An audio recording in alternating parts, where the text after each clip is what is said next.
welcome back to my channel Fain Maths Classes. So ഇന്നത്തെ ക്ലാസ്സിൽ നമ്മൾ ഡിസ്കസ് ചെയ്യുന്നത് 6th ചാപ്റ്റർ ട്രയാങ്കിൾസിന്റെ തിയറം 6.3 ആണ്. ഇപ്പോൾ ഫസ്റ്റ് ചാപ്റ്റർ ഒക്കെ ചെയ്യുന്നതിൻ്റെ ഇടയിൽ എന്താണ് മിസ് ട്രയാങ്കിൾസിന്റെ തിയറോ ആയിട്ട് വന്നതെന്ന് ചോദിച്ചു കഴിഞ്ഞാൽ ഒരു കുട്ടി ഡൗട്ട് ചോദിച്ചിരുന്നു. അപ്പോൾ ആ കുട്ടിയുടെ ഡൗട്ട് ക്ലാരിഫൈ ചെയ്ത് കൊടുക്കുന്നതിന് വേണ്ടിയിട്ട് മാത്രം മിസ് ചെയ്യുന്ന ഒരു വീഡിയോ ആണ് കേട്ടോ ഇത്. ഓക്കെ, അപ്പോൾ അതുകൊണ്ടാണ് ഈ ഒരു ടൈമിൽ 6th ചാപ്റ്ററായിട്ട് മിസ് വന്നിരിക്കുന്നത്. അപ്പോൾ നമുക്ക് ആ തിയറം എന്താണെന്നുള്ളത് നോക്കാം. If in two triangles corresponding angles are equal then their corresponding sides are in the same ratio and hence the two triangles are similar. ഇപ്പോൾ രണ്ട് ട്രയാങ്കിൾസിൻ്റെ കറസ്പോണ്ടിങ് ആംഗിളുകൾ ഈക്വൽ ആണ്. ഓക്കെ, എങ്കിൽ നമ്മളോട് പറഞ്ഞിരിക്കുന്നത് എന്താണെന്ന് അറിയാമോ? ആ തിയറത്തിനകത്ത് അവരുടെ കറസ്പോണ്ടിങ് സൈഡ്സിൻ്റെ റേഷ്യോ ഈക്വൽ ആയിട്ട് വരികയാണെന്നുണ്ടെങ്കിൽ നമ്മളുടെ ഈ രണ്ട് ട്രയാങ്കിൾസും എന്തായിരിക്കും? സിമിലർ ആയിരിക്കും. അതായത് ഓൾറെഡി ഇവിടുത്തെ കറസ്പോണ്ടിങ് ആംഗിൾസ് ഈക്വൽ ആണെന്ന് നമുക്ക് തന്നിട്ടുണ്ട്. എന്നിട്ട് നമ്മൾ പ്രൂവ് ചെയ്ത് കാണിക്കേണ്ടുള്ള കാര്യം ഇവരുടെ കറസ്പോണ്ടിങ് സൈഡ്സിന്റെ റേഷ്യോ ഈക്വൽ ആയിട്ട് ആണ് എന്നുള്ളത് നമ്മൾ പ്രൂവ് ചെയ്യണം. അങ്ങനെ ഈക്വൽ ആയിട്ട് വരികയാണെങ്കിൽ ഇത് രണ്ടും എന്തായിരിക്കും? സിമിലർ ആയിരിക്കും. ഇതാണ് നമ്മളിവിടെ ചെയ്യേണ്ടുള്ളത്. ക്ലിയർ? അപ്പം നമുക്ക് തന്നിരിക്കുന്നത് ആദ്യം ഒന്ന് എടുത്ത് എഴുതാം. ഗിവൺ എൻ്റെ തന്നിരിക്കുന്നത് ഇവരുടെ ആംഗിളുകൾ കറസ്പോണ്ടിങ് ആംഗിൾസ് ഈക്വൽ ആണ്. അതായത് ആംഗിൾ എക്ക് കറസ്പോണ്ടിങ് ആയിട്ടുള്ള ആംഗിൾ ഏതാണ്? Angle D. അപ്പോൾ നമുക്ക് എഴുതാം angle A is equal to angle D. അടുത്ത ആംഗിൾ ബി, ഇതിന് കറസ്പോണ്ടിങ് ആയിട്ടുള്ള ആംഗിൾ ഏതാണ്? Angle E. Angle B is equal to angle E. അടുത്തത് എന്താണ്? Angle C. ഇതിന് കറസ്പോണ്ടിങ് ആയിട്ടുള്ള ആംഗിൾ എന്താണ്? Angle F. Angle C is equal to angle F. Okay, ഇതാണ് നമുക്ക് തന്നിരിക്കുന്നത്. ഇനി നമ്മളിവിടെ പ്രൂവ് ചെയ്ത് കാണിക്കേണ്ട കാര്യം എന്താണ്? ഇതിൻ്റെ കറസ്പോണ്ടിങ് സൈഡ്സിൻ്റെ റേഷ്യോ ഈക്വൽ ആയിട്ടാണെന്നുള്ളത്. അതായത് എ ബി ബൈ എ ബിക്ക് കറസ്പോണ്ടിങ് ആയിട്ടുള്ള സൈഡ് ഏതാണ്? D E is equal to അടുത്ത ബി സി. ബി സിക്ക് കറസ്പോണ്ടിങ് ആയിട്ടുള്ള സൈഡ് എന്താണ്? E F is equal to അടുത്തത് എ സി. എ സിക്ക് കറസ്പോണ്ടിങ് ആയിട്ടുള്ള സൈഡ് എന്താണ്? D F. ഇത് ഈക്വൽ ആണെന്ന് നമ്മൾ പ്രൂവ് ചെയ്ത് കാണിക്കണം. ഇത് ഈക്വൽ ആണെന്നുണ്ടെങ്കിൽ നമുക്ക് എന്ത് പറയാൻ പറ്റും? ട്രയാങ്കിൾ എ ബി സി എന്തിന് സിമിലർ ആണെന്ന് നമുക്ക് പറയാൻ പറ്റും? നമ്മുടെ ഡി ഇ എഫിന് സിമിലർ ആണെന്ന് പറയാൻ പറ്റും. Triangle D E F. അതായത് ഈ രണ്ട് ട്രയാങ്കിളും സിമിലർ ട്രയാങ്കിൾസ് ആണെന്ന് നമുക്ക് പറയാൻ പറ്റും. ക്ലിയർ? സോ അതെങ്ങനെയാണ് നമുക്കിത് പ്രൂവ് ചെയ്യുന്നതെന്നുള്ളത് നോക്കാം. അപ്പോൾ നമ്മൾ പ്രൂവ് ചെയ്യാൻ പോകുന്നത് ഇവരുടെ കറസ്പോണ്ടിങ് സൈഡ്സിൻ്റെ റേഷ്യോസ് ഈക്വൽ ആയിട്ട് വന്നാൽ നമ്മളുടെ ഈ രണ്ട് ട്രയാങ്കിൾസും സിമിലർ ആണെന്നാണ് തിയറത്തിൽ പറഞ്ഞിരിക്കുന്നത്. അപ്പോൾ അതാണ് നമ്മളിവിടെ പ്രൂവ് ചെയ്ത് കാണിക്കാനായിട്ട് പോണത്. ക്ലിയർ? അപ്പോൾ നമുക്ക് ചെയ്യാം. അപ്പോൾ നമ്മളിവിടെ ഈ ഒരു തിയറം പ്രൂവ് ചെയ്യുന്നതിന് വേണ്ടിയിട്ട് നമ്മൾ ചെറിയൊരു കൺസ്ട്രക്ഷൻ നടത്തണം. എന്താണെന്ന് അറിയാവോ? അതായത് ഈ ഡി ഇനെ നമ്മൾ കട്ട് ചെയ്തിട്ട് നമ്മളിവിടെ ഒരു പി എന്ന് പറയുന്ന പോയിന്റ് ഇവിടെ അടയാളപ്പെടുത്തുന്നു. അതേപോലെ തന്നെ ഈ ഡി എഫിൻ്റെ അവിടെയും നമ്മൾ ക്യൂ എന്ന് പറയുന്ന പോയിന്റ് നമ്മൾ എന്ത് ചെയ്യുന്നു? ഇവിടെ അടയാളപ്പെടുത്തുന്നു. എന്തിനാണെന്ന് അറിയാവോ? അതായത് ഈ എ ബി സി ട്രയാങ്കിൾ ഉണ്ടല്ലോ, നമ്മളിവിടെ വരച്ചിരിക്കുന്നത് ശ്രദ്ധിക്കേണ്ട ഒരു കാര്യം, മിസ് ചെറുതും വലുതുമായ രണ്ട് ട്രയാങ്കിൾസ് ആണ് വരച്ചിരിക്കുന്നത്. അപ്പം ഈ ഒരു ചെറിയ ട്രയാങ്കിൾ ഈ ഒരു വലിയ ട്രയാങ്കിളിന്റെ അകത്ത് വരത്തക്ക രീതിയിലാണ് നമ്മളിപ്പോൾ ചെയ്യണത്. അതിനാണ് നമ്മൾ ഈ കൺസ്ട്രക്ഷൻ നടത്തുന്നത്. ക്ലിയർ? അപ്പം നമ്മൾ എന്ത് ചെയ്തു? അതിന് വേണ്ടിയിട്ട് നമ്മുടെ ഈ എ ബി സി പോലൊരു ട്രയാങ്കിൾ ഡി ഇ എഫ് ട്രയാങ്കിളിൽ കിട്ടുന്നതിന് വേണ്ടിയിട്ട് നമ്മൾ എന്ത് ചെയ്യുകയാണ് ചെയ്യുന്നത്? ചെറിയൊരു കൺസ്ട്രക്ഷൻ നടത്തുന്നു. അതായത് ഡി ഇനെ കട്ട് ചെയ്ത് പി എന്ന് പറയുന്ന ഒരു പോയിന്റും ഡി എഫിനെ കട്ട് ചെയ്ത് ക്യൂ എന്ന് പറയുന്ന ഒരു പോയിന്റും നമ്മൾ എടുക്കുന്നു. ക്ലിയർ? എന്നിട്ട് നമ്മളിവിടെ എന്ത് ചെയ്യുകയാണെന്ന് അറിയാമോ ചെയ്യുന്നത്? Join P Q. ഈ പി ക്യു തമ്മിൽ നമ്മൾ ഇതേപോലെ ജോയിൻ ചെയ്യുന്നു. ഓക്കെ, കണ്ടില്ല? ഇപ്പോൾ നമുക്ക് എന്ത് കിട്ടി? ഡി പി ക്യു എന്ന് പറയുന്ന ഒരു ട്രയാങ്കിൾ നമുക്ക് അവിടെ കിട്ടി. ഇനി നമ്മൾ എന്താ ചെയ്യേണ്ടതെന്ന് വെച്ച് കഴിഞ്ഞാൽ ഈ എ ബി സി ട്രയാങ്കിളും ഈ ഡി പി ക്യു ട്രയാങ്കിളും കോൺഗ്രുവൻ്റ് ആണെന്ന് നമ്മൾ പ്രൂവ് ചെയ്യണം. ഓക്കെ, അതാണ് ഇനി നെക്സ്റ്റ് സ്റ്റെപ്പിൽ നമ്മൾ ചെയ്യാൻ പോണത്. ഓക്കെ, അപ്പോൾ നമുക്ക് നടത്തിയ കൺസ്ട്രക്ഷൻ ഇവിടെ ഒന്ന് എടുത്തെഴുതാവേ. കൺസ്ട്രക്ഷൻ എന്താണ് നമ്മളിവിടെ ചെയ്തത്? നമ്മൾ പി എന്നും ക്യൂ എന്നും ഒക്കെ പറയുന്ന പോയിന്റ് മാർക്ക് ചെയ്യുകയാണ് ചെയ്തത് അല്ലേ? അപ്പോൾ നമുക്ക് എഴുതാം draw P and Q at D E and D F ഇനി ഒരു കാര്യം കൂടി പറഞ്ഞു തരട്ടെ. നമ്മൾ പറഞ്ഞു കൺസ്ട്രക്ഷൻ നടത്തിയെന്ന്. അപ്പോൾ നമ്മൾ ഇവിടെ ചെയ്തത് പി എന്നും ക്യൂ എന്നും പറയുന്ന 2 പോയിന്റ് മാർക്ക് ചെയ്തു. അതായത് പി മാർക്ക് ചെയ്തത് എവിടെയാണ്? ദേ നമ്മുടെ DEയിൽ കണ്ടില്ലേ, DE. ക്യൂ മാർക്ക് ചെയ്തത് എവിടെയാണ്? DFൽ. ഓക്കെ, ഇനി നമ്മൾ ഏത് രീതിയിലാണെന്ന് അറിയാം ഇത് ചെയ്യേണ്ടുള്ളത്. ഈ DP സൈഡ് ഉണ്ടല്ലോ, ഇത് എന്തിന് ഈക്വൽ ആയിട്ടുള്ള രീതിയിലാണ് നമ്മൾ ചെയ്യേണ്ടുള്ളത്? AB സൈഡിന്. അതേപോലെ നമ്മുടെ DQ സൈഡ് അത് എന്തിന് ഈക്വൽ ആയിരിക്കണം? നമ്മുടെ AC സൈഡിന് ഈക്വൽ ആയിരിക്കണം. അപ്പോൾ ആ രീതിയിലാണ് നമ്മൾ ഇവിടെ പോയിന്റ് മാർക്ക് ചെയ്തിട്ട് ഇങ്ങനെ നമ്മൾ കൺസ്ട്രക്ട് ചെയ്യുന്നത്. ഓക്കെ, അപ്പോൾ നമുക്ക് എഴുതാം such that DP is equal to AB. DP is equal to AB. പിന്നെന്താണ്? DQ is equal to AC. DQ is equal to AC. കാരണം മിസ് ആദ്യമേ പറഞ്ഞു തന്നു, ഈ ഒരു ട്രയാങ്കിൾ നമ്മുടെ ഈ വലിയ ട്രയാങ്കിളിനുള്ളിൽ വരുന്ന രീതിയിലാണ് നമ്മളിവിടെ കൺസ്ട്രക്ഷൻ നടത്തുന്നതിന്.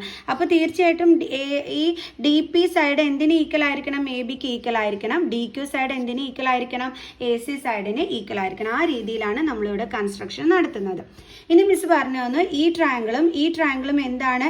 കോൺഗ്രുവൻ്റ് ആണെന്ന് പ്രൂവ് ചെയ്യണം. അതായത് ABC ട്രയാങ്കിളും നമ്മുടേതായി DPQ ട്രയാങ്കിളും. ഓക്കെ, അപ്പോൾ നമുക്ക് എഴുതാം in triangle ABC and triangle DPQ. അപ്പോൾ കോൺഗ്രുവൻ്റ് ആണെന്ന് പ്രൂവ് ചെയ്യണമെങ്കിൽ നമുക്കറിയാം 3 കാര്യങ്ങൾ നമുക്ക് ഈക്വൽ ആയിട്ട് കിട്ടണമെന്നുള്ളത്. അപ്പോൾ അതെന്തൊക്കെയാണെന്നുള്ളത് നോക്കാം. ആദ്യമേ നമുക്കറിയാം ആംഗിൾ എയും ആംഗിൾ ഡിയും എന്താണ്? ഈക്വൽ ആണ്. അത് ഗിവൺ ആണ്. Angle A is equal to angle D given. Okay, ഇനി നമ്മൾ കൺസ്ട്രക്ഷൻ നടത്തിയ ടൈമിൽ നമ്മൾ പറഞ്ഞു ഈ DPയും അതേപോലെ ABയും ഈക്വൽ ആണെന്ന്. ആണല്ലോ. അപ്പോൾ നമുക്കിവിടെ അത് എടുത്ത് എഴുതാമല്ലോ. നമുക്ക് എഴുതാം AB is equal to DP. AB is equal to DP. ഇത് എവിടെ നിന്നാണ് കിട്ടിയത്? From construction. ഇനി അതേപോലെ തന്നെ നമുക്ക് എഴുതാം ഈ AC സൈഡ് എന്തിന് ഈക്വൽ ആയിട്ടാണ് നമ്മൾ എഴുതിയത്? DQന്. അപ്പോൾ അതും നമുക്ക് ഇവിടെ എടുത്ത് എഴുതാമല്ലോ.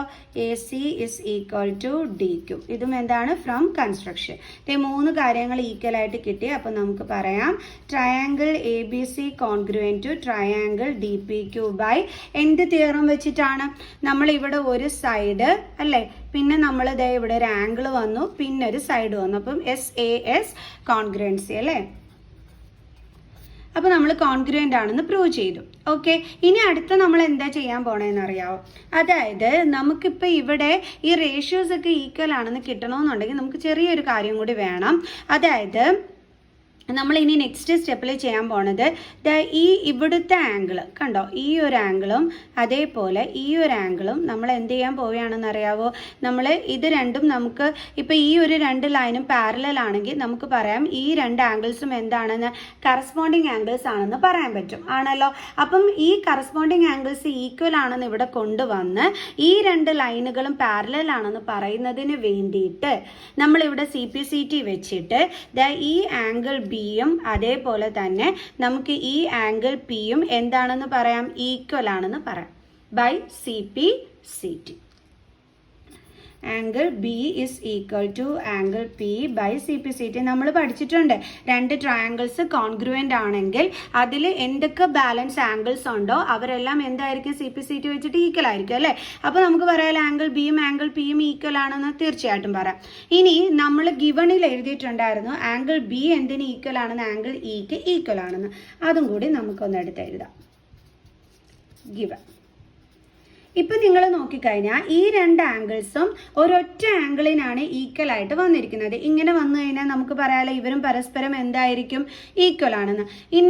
ഇനി വേറൊരു രീതിയിൽ നമുക്ക് പറയുകയാണെങ്കിൽ പറയാം LHS സൈഡ് ഈക്വൽ ആയതുകൊണ്ട് RHS സൈഡും ഈക്വൽ ആണ്. അപ്പോൾ നമുക്ക് എഴുതാം therefore angle P is equal to angle E. അപ്പം ഈ ആംഗിളും ഈക്വൽ ആണെന്നുണ്ടെങ്കിൽ നമുക്ക് പറയാം ഇവരെന്താണെന്ന്? കറസ്പോണ്ടിങ് ആംഗിൾസ് ആണെന്ന് പറയാം അല്ലേ. These are also corresponding angles.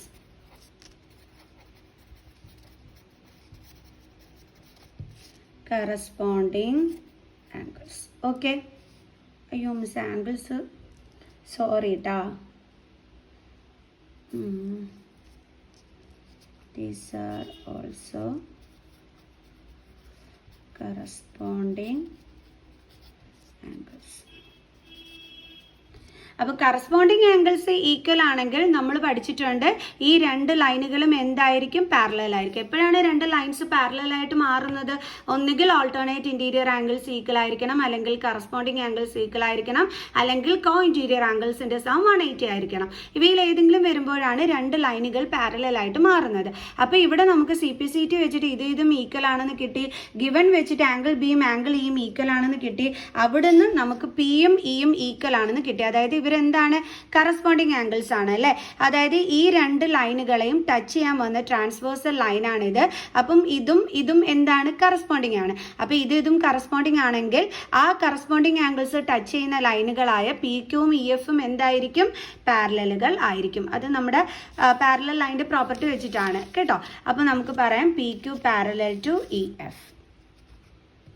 Therefore PQ parallel to EF. ഇനി നമുക്കിവിടെ എന്ത് തിയറം യൂസ് ചെയ്യാം, ബേസിക് പ്രൊപ്പോർഷണാലിറ്റി തിയറം യൂസ് ചെയ്യാൻ പറ്റും അല്ലേ. ഇവിടെ ഇതും പാരലൽ അല്ലേ. അപ്പോൾ നമുക്ക് BPT വെച്ചിട്ട് നമുക്ക് പറയാം DP by DE is equal to DQ by DF എന്ന്. ഓക്കെ, ബൈ BPT നമുക്ക് എന്താണ് പറയാൻ പറ്റണേ, DP by DE by DE is equal to DQ by DF. സാധാരണ നമ്മൾ എടുക്കുന്നത് DP by എന്താണ്, PE is equal to DQ by QF ഇങ്ങനെയാണ് എടുക്കുന്നത്. ഓക്കെ, ഇവിടെ ഇപ്പോൾ നമ്മൾ ചെയ്ത് എന്താണെന്ന് വെച്ചാൽ DP by E total അതായത് DE, അതേപോലെ DQ by E total DF, അതാണ് നമ്മളിവിടെ എടുത്ത് എഴുതിയിരിക്കുന്നത്. ക്ലിയർ? അതെന്തുകൊണ്ടാണ് നമ്മൾ അങ്ങനെ എടുത്തെഴുതാൻ കാരണം? അതായത് നമ്മളിവിടെ കറസ്പോണ്ടിങ് സൈഡുകളുടെ റേഷ്യോസ് ഈക്വൽ ആണെന്ന് പറയണില്ലേ, അത് ഈ ഒരു കുട്ടി ട്രയാങ്കിളും ഈ ഒരു വലിയ ട്രയാങ്കിളിന്റെയും കറസ്പോണ്ടിങ് സൈഡ്സിന്റെ റേഷ്യോസ് അല്ലേ നമ്മൾ നോക്കുന്നത്. അപ്പം ഈ ABC ട്രയാങ്കിളിന് കോൺഗ്രുവന്റ് ആണ് എന്തെന്ന് പറയുന്നത്, DPQ ട്രയാങ്കിൾ എന്ന് പറയുന്നത്. ഓക്കെ, അപ്പൊ അതായി നമ്മുടെ ആ കൊച്ചു ട്രയാങ്കിൾ എന്ന് പറയണേ അല്ലേ. അതായത് ABC തന്നെയാണ് നമ്മുടെ DPQ എന്ന് പറയുന്നത്. ഓക്കെ, രണ്ടും കോൺഗ്രുവന്റ് ട്രയാങ്കിൾസ് ആണ്. അപ്പൊ ABC തന്നെയാണ് DPQ. അതുകൊണ്ട് നമ്മൾ എന്ത് ചെയ്തു, ആ കുട്ടി ട്രയാങ്കിൾസിന്റെ സൈഡ്സ് എടുത്തു. ഇനി നമ്മുടെ വലിയ ട്രയാങ്കിൾ ഏതായിരുന്നു, നമ്മുടെ DEF ആയിരുന്നു. ഓക്കെ, അപ്പൊ നമ്മൾ എന്ത് ചെയ്തു, ആ രണ്ട് ട്രയാങ്കിൾസിന്റെയും സൈഡുകൾ തമ്മിലുള്ള ആ റേഷ്യോസ് ആണ് നമ്മൾ എടുക്കുന്നത്. മനസ്സിലായോ? കാരണം ഈ കുട്ടി ട്രയാങ്കിൾ തന്നെയാണ് നമ്മുടെ DPQ എന്ന് പറയുന്നത്. അപ്പം ആ ഒരു ട്രയാങ്കിളിന്റെയും പിന്നെ നമ്മുടെ നേരത്തെ ഉണ്ടായിരുന്ന വലിയ ട്രയാങ്കിളായ DEF, അപ്പൊ അവരുടെ സൈഡ്സിന്റെ റേഷ്യോസ് പ്രൊപ്പോർഷണൽ എന്നുള്ള രീതിയിലാണ് നമ്മളിപ്പോൾ ഇവിടെ എടുത്തിരിക്കുന്നത്. അതാണ് നമുക്ക് DP by DE എന്നും അതേപോലെ തന്നെ DQ by DF എന്ന് നമ്മൾ എഴുതാനായിട്ട് കാരണം. ക്ലിയർ? ഓക്കെ, കണ്ടോ? അതാണ് നമ്മൾ ഇങ്ങനെ എടുത്ത് എഴുതിയത്. എന്നിട്ട് നമ്മൾ എന്ത് ചെയ്യും, ഈ DPനെ റീപ്ലേസ് ചെയ്ത് അവിടെ AB എന്നും നമ്മൾ DQനെ റീപ്ലേസ് ചെയ്ത് അവിടെ AC എന്നും അങ്ങ് കൊടുക്കും. ഓക്കെ, അപ്പോഴത്തേക്ക് എല്ലാം കറക്റ്റ് ആയില്ലേ, നമ്മുടെ കുട്ടി ട്രയാങ്കിൾ അവിടെ വരികയും ചെയ്യുന്നുണ്ട്. കണ്ടില്ലേ? അപ്പോൾ DP മാറ്റിയിട്ട് അവിടെ നമ്മുടെ ABയും വരുന്നുണ്ട്, DQ മാറ്റിയിട്ട് അവിടെ നമ്മുടെ ACയും വരുന്നുണ്ട്. അപ്പം നമ്മുടെ എന്തായി, ഈ കുട്ടി ട്രയാങ്കിളും വലിയ ട്രയാങ്കിളിന്റെയും ആ സൈഡുകളുടെ റേഷ്യോസ് എന്നുള്ള രീതിയിൽ തന്നെ നമുക്ക് എഴുതാനും പറ്റുന്നുണ്ട്. ക്ലിയർ? സോ നമുക്കത് എഴുതിയിട്ട് മിസ്സിന് കാണിച്ചു തരാം. അപ്പോൾ നമുക്ക് DP റീപ്ലേസ് ചെയ്ത് അവിടെ എന്ത് കൊടുക്കാം, AB എന്ന് കൊടുക്കാം. അപ്പോൾ AB by DE is equal to DQ എന്തിന് ഈക്വൽ ആണെന്നായിരുന്നു നമ്മൾ കൺസ്ട്രക്ട് ചെയ്ത സമയത്ത് നമ്മൾ രീതിയിൽ എടുത്തിരുന്നത് AC. അപ്പോൾ DQനെ മാറ്റിയിട്ട് നമുക്ക് അവിടെ AC കൊടുക്കാം, AC by DF. ഇത് എവിടെ നിന്നാണ് നമുക്ക് കിട്ടിയത്? ഇത് കൺസ്ട്രക്ഷനിൽ നിന്നും നമ്മൾ എടുത്തതാണ് അല്ലേ. അതായത് നമ്മൾ പറഞ്ഞിരുന്നു DP is equal to AB എന്നും അതേപോലെ DQ is equal to AC എന്നും നമ്മൾ പറഞ്ഞിരുന്നു. അതിൽ നിന്നും കിട്ടിയതാണ് ഇത്. അപ്പോൾ നമ്മൾ ഇതിനെ റീപ്ലേസ് ചെയ്ത് AB എന്നും DQനെ റീപ്ലേസ് ചെയ്ത് AC എന്നും കൊടുത്തു. അപ്പോൾ ഇതാ കണ്ടില്ലേ, AB by DE കണ്ടോ, AB by DE okay is equal to AC by DF, AC by DF കണ്ടോ. കറസ്പോണ്ടിങ് സൈഡ്സിന്റെ റേഷ്യോസ് ഈക്വൽ ആണെന്നുള്ള രീതിയിൽ നമ്മളിപ്പോൾ എഴുതുകയും ചെയ്തു. ക്ലിയർ? ഇനി നമുക്ക് ബാക്കി ചെയ്യാം. ഇനി നമുക്ക് പ്രൂവ് ചെയ്യേണ്ടുള്ള കാര്യം എന്തൊക്കെയായിരുന്നു? AB by DE is equal to AC by DF അല്ലേ. ഇതും ഈക്വൽ ആണെന്ന് നമുക്ക് കിട്ടി. ഇനി നമുക്ക് എന്തും കൂടി വേണം, BC by EFും കൂടി വരണം. അപ്പോൾ അതും ഇതുപോലെയൊക്കെ എടുത്ത് പ്രൂവ് ചെയ്താൽ നമുക്ക് കിട്ടിക്കോളും. പക്ഷേ ഇനിയും നമ്മൾ ഓരോന്നെടുത്ത് പ്രൂവ് ചെയ്യാനായിട്ട് നിൽക്കേണ്ട. നമ്മൾ സിമിലർലി ഇട്ട് കൊടുത്തിട്ട് AB/DE = BC/EF എന്നങ്ങ് എഴുതിയാൽ മതി കേട്ടോ. Okay, similarly. കാരണം വീണ്ടും ഇതേപോലുള്ള സ്റ്റെപ്പുകൾ റിപ്പീറ്റ് ചെയ്ത് വീണ്ടും കൊണ്ടുവന്ന് AB/DE നമ്മുടെ BC/EFന് ഈക്വൽ ആണെന്നും പറഞ്ഞ് ചെയ്താൽ നമുക്ക് വീണ്ടും കിട്ടും. പക്ഷെ വീണ്ടും നമ്മൾ ചെയ്യേണ്ട ആവശ്യമില്ല. ഇപ്പം ഇതും ഈക്വൽ ആണെന്നുള്ളത് മാത്രം നമ്മൾ ജസ്റ്റ് പ്രൂവ് ചെയ്യുക. അതിനുശേഷം സിമിലർലി ഇട്ട് കൊടുത്തിട്ട് ഇത് രണ്ടും ഈക്വൽ ആണെന്നങ്ങ് എഴുതി വെച്ചാൽ മതി കേട്ടോ. ഓക്കെ, ഇപ്പം നമുക്ക് കിട്ടിയിരിക്കുന്നത് എന്താണ്? AB/DE. Therefore AB/DE എന്തിന് ഈക്വൽ ആണെന്ന് പറഞ്ഞു നമ്മൾ? BC/EF. ഇതേ AB/DE എന്തിനും ഈക്വൽ ആണ്? AC/DFന് ഈക്വൽ ആണ്. കണ്ടില്ലേ? അപ്പോൾ ദേ നമ്മൾ ആദ്യം പറഞ്ഞ കാര്യം നമുക്ക് കിട്ടി. അവരുടെ കറസ്പോണ്ടിങ് സൈഡുകളുടെ റേഷ്യോസ് ഈക്വൽ ആണെന്ന് കിട്ടി. ഇനി നമുക്ക് എന്തെന്ന് പറയാം? Triangle ABC similar to triangle DEF എന്ന് നമുക്ക് പറയാം. Okay, therefore triangle ABC similar to triangle DEF. ഇത്രയേ ഉള്ളൂ സംഭവം. അപ്പോൾ ഈ ഒരു തിയറം ഡൗട്ട് ചോദിച്ച മോൾക്ക് മനസ്സിലായി കാണുമെന്ന് വിചാരിക്കുന്നു. സോ ഇതേപോലെ ഒരു തിയറത്തിൻ്റെ കാര്യം കൂടി ചോദിച്ചിട്ടുണ്ട്. അതുമായിട്ട് നമുക്ക് നെക്സ്റ്റ് വീഡിയോയിൽ കാണാം. Okay, bye bye.